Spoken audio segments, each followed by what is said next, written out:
pretty much just observing from a distance, but it looks like they had like a Red Cross here for these fire guys who are now just coming back. It's maybe 8:30 or so, coming back from what, being 8 miles north of here, over 8 miles, and there's clothes, it looks like, behind this truck. The Red Cross is parked there, and then there's like, looks like piles of clothes, but I'm just keeping my distance since I'm not really a part of any of this. It's all on them, all on the 850 volunteers who I'm under the impression we're all trained. All right, I didn't see any plead for volunteers in Craigslist or anywhere for extra people. I'm just assuming that's within their own network and they're all trained for this fighting of fires. It's such a parade for these firefighters coming in now. This is how it is a lot of times, leaving and coming back.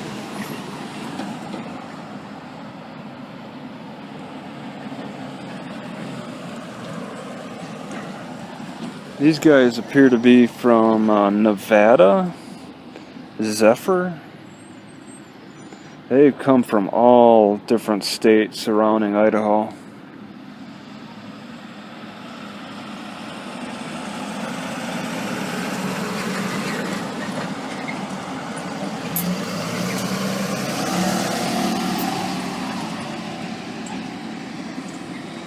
I have to wonder where they're storing all this equipment. They just, well, it must be spread out in the other states, I guess.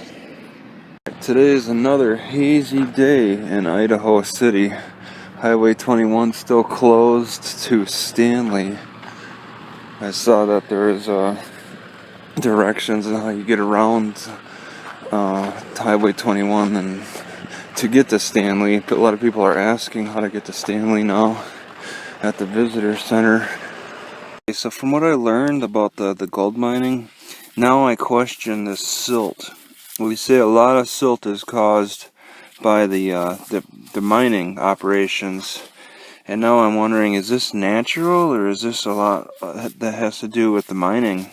Because this is all up and down. This is a very fine silt up and down this river that is a gulch, and from what they said, two gulches, I'm under the impression, are a very popular spot to mine. So I'm wondering, is this a seasonal thing? Do people come out here during the melt off, the snow melt off, when this gulch is really full of a raging water, and then pan for gold as all this stuff erodes? Is that kind of a seasonal thing that they do? I'm not sure. It sounds like you need a lot of water because gold is heavier than this sand. So as you shake a pan, it has a little curve towards the center. The gold is going to start collecting, if there is gold, because it's heavier. Heavier than any of these grains, or these, no, not grains, but sand pieces. You could kind of eliminate one season, and that's the winter season when there's a lot of snow on the ground. You could pretty much eliminate that from being from people mining. They probably won't mine during the winter. So it's a somewhat of a seasonal operation, even though I was just looking on the Wikipedia for gold mining, and they said that in Russia they'll do it in the winter. They'll make caves, enlarge in caves, and then thaw things out and mine for the gold. The description for the most perfect environment to a gold mine is supposed to be a hot, dry climate with a lot of erosion, and that's definitely something that's going on around here. Here, I believe, is a sluice box from what I've read. But this is an odd one because a lot of the sluice boxes they have run down a river at a bit of an angle. But the idea is about the same. This thing has to be agitated. Okay, I can't shake it. It's just too big. But this thing would have to be agitated. So you start shaking things up, And then as the gold is supposed to be heavier, so it would start settling towards the center. All right, but this thing has to be agitated, and I don't see how you shake it up. You could see on those sluice boxes, those personal use ones, the person has a handle and they just kind of shake it. There's 4 handles on each side here. You wouldn't have like 4 men shake it, would you? They might have had a machine to do that, but you would expect to find the gold in the center, so maybe they open up the center after shaking it enough and then collect everything in that center to see if they have gold.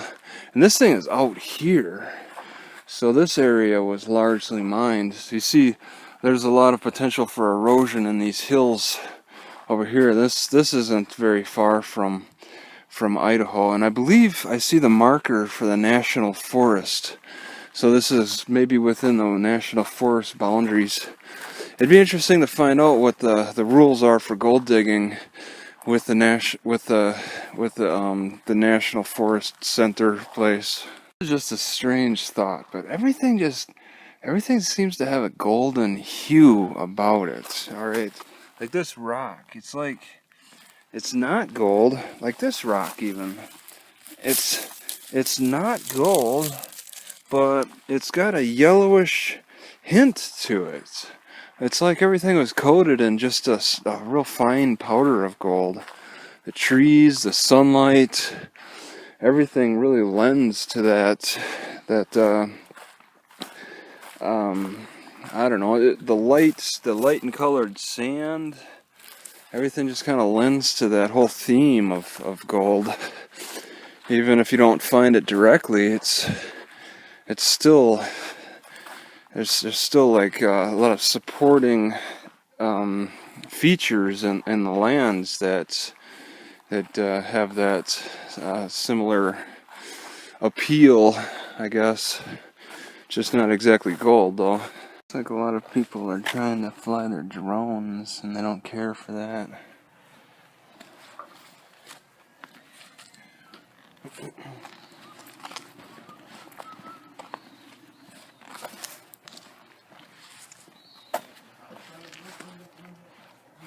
Any new pictures? No. No? Oh, that's too bad.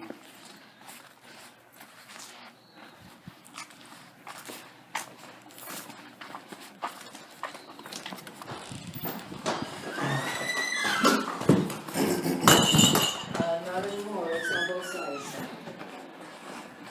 Yes. Hey, can you tell me your rules on like gold digging? Or do you have like a pamphlets?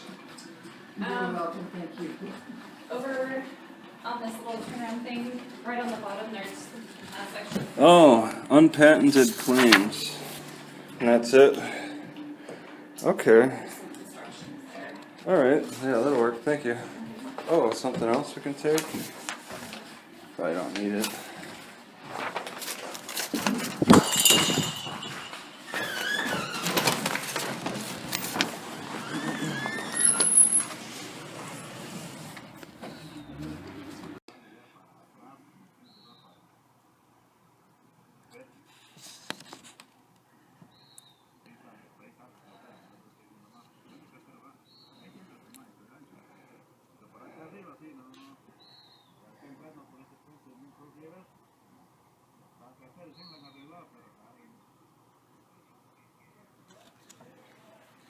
What does it mean exactly to be protecting the Elk Creek watershed? Alright, it's like he said he doesn't want to get ash in the watershed, but I mean, what is ash going to do? Don't they filter it? Oh, look at this. I never noticed this sign before coming into the city. So they got 4,500,000 ounces, I'm guessing, of gold. I don't know why that word is gone.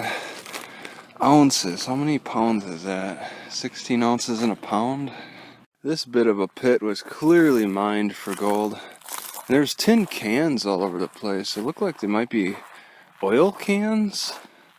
I don't know why they put oil in these sealed cans, like they look like they could be soup cans, but the way they were opened, it's strange.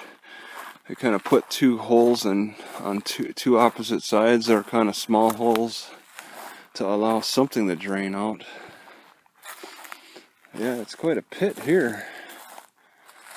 This place is great for a little rock training and suspension training as well.